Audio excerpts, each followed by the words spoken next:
Hi everyone, this is Hana from South Korea.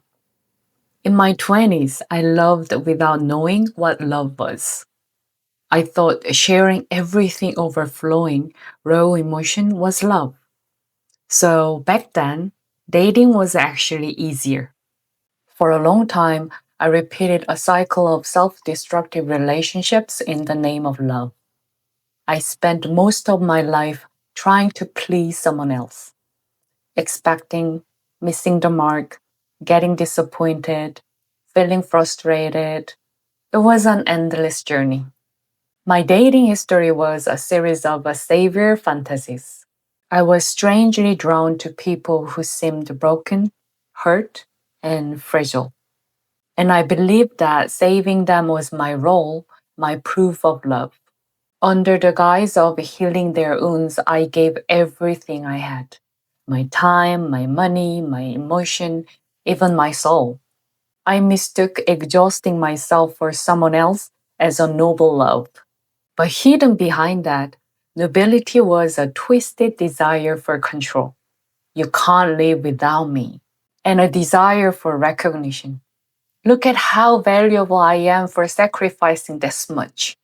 It wasn't love, it was a selfish transaction trying to fill my own emptiness through someone else's. The opposite was also true. Sometimes I desperately wanted to be saved. I waited for that one person who would instantly recognize my deep depression and anxiety and pull me out of this darkness. I searched for a savior who would understand all my wounds and make me whole. When two people with broken islands fall in love, we become more desperate and lonelier. Isolated from the world, the other person becomes my only world.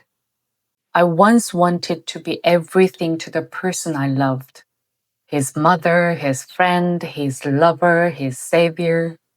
I secretly hoped he would connect to the world only through me, that he couldn't do anything without me. It was a foolish and dangerous illusion that I mistook for deep love. In the end, he ran away from me. And left alone on my island, I had to realize that my obsession wasn't love. Those savior games always ended in disaster. My devotion didn't change him. It only pushed him deeper into the swamp of dependency. Pouring water into a broken jar, I slowly burnt out. Whenever I felt my good intentions weren't respected, I got angry. Look how much I sacrificed for you. That wasn't the language of love. It was the language of resentment. In the end, these two types of relationships are just the two sides of the same coin. They are bridges of dependency. A precarious bridge built one way, from me to you or you to me. No one can stand properly on that bridge. If one side collapses, the other falls within.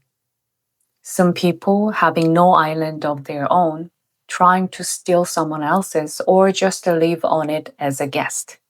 Others drift in the open sea, never thinking of returning to their island. I was always the one who willingly gave up my island for love. So I decided to leave for the open sea. When I say I lived on a tropical island for 10 years, people usually expect romantic love stories. But my island was closer to a place of cold reflection than hot romance. Having exhausted myself in Seoul with my savior complex, I decided I would no longer be anyone's savior, nor would I search for one. What helped me break the vicious cycle was a very small, simple sentence: I deserve better. It wasn't an arrogant declaration that I would find a better partner. It was a belated self acknowledgement that I deserve a love that doesn't destroy me. A relationship where I don't exhaust myself confusing pity for love. A relationship where I don't use someone to fill my own void. that I deserve to meet someone who can build a bridge of connection without invading my island. So, on that remote island, I became more careful and more conservative.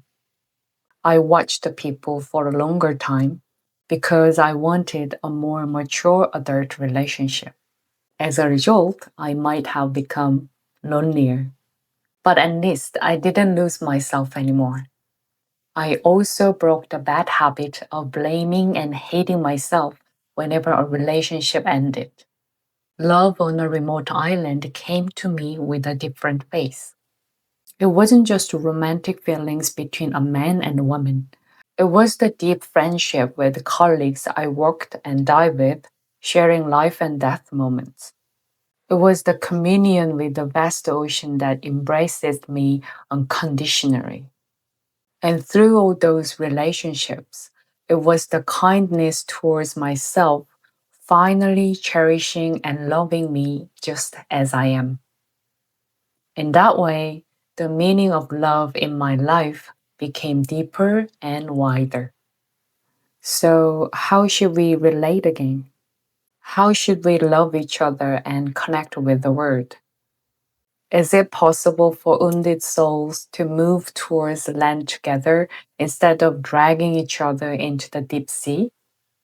I find the answer in tending to my own island. Touching each other's islands means we have admitted that we are all wounded, fragile beings. But that's not the end. Now we must return to our own islands and learn how to soothe and care for our own wounds. Instead of waiting for someone else to be my savior, I become my own best friend and counselor.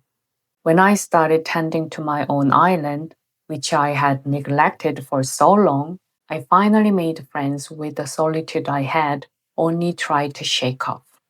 I looked into the person called me, learned about her, reconciled with her, and finally loved myself. When we stop being ashamed of our emptiness, admit it's part of us, and embrace it, we no longer need to attack or use someone else's emptiness. When my island becomes solid, we gain the space to admire the scenery of other islands just as they are. We can finally see how that island is different from mine, what pain and beauty it holds. And then we can build a bridge of connection, not a bridge of dependency towards each other. A bridge of connection is a path where two independent worlds meet with respect. You take responsibility for your island, and I take responsibility for mine. We don't try to carry each other's wounds. Instead, we watch the storm each other faces on their islands from a distance. We willingly stand in the rain together, and when the sky clears, we offer a warm cup of tea. Mm, just like in the K drama, My Liberation Notes, where the character Mi Jung doesn't judge or try to save Mr. Gu, who is drowning in his ruined life. Only those who have experienced sorrow can love deeply and truly. Wounds can destroy us, but they can also be a door that leads us to a deeper place. Those who have passed through that door know there is no perfect salvation, no complete healing. There is only the heart that tends to its own wounds and tries its best, however clumsily, to be a lighthouse for another. When those hearts meet, our islands finally become an archipelago that is no longer lonely. Thank you so much for listening to my story. If any part of my story resonated with you, please hit the like button, subscribe to my channel. And if you have any questions about me or life in Korea or the Korean language, let me know in the comments down below. Welcome to Hana's Island. You're safe here now. I will see you soon. Take care. Bye.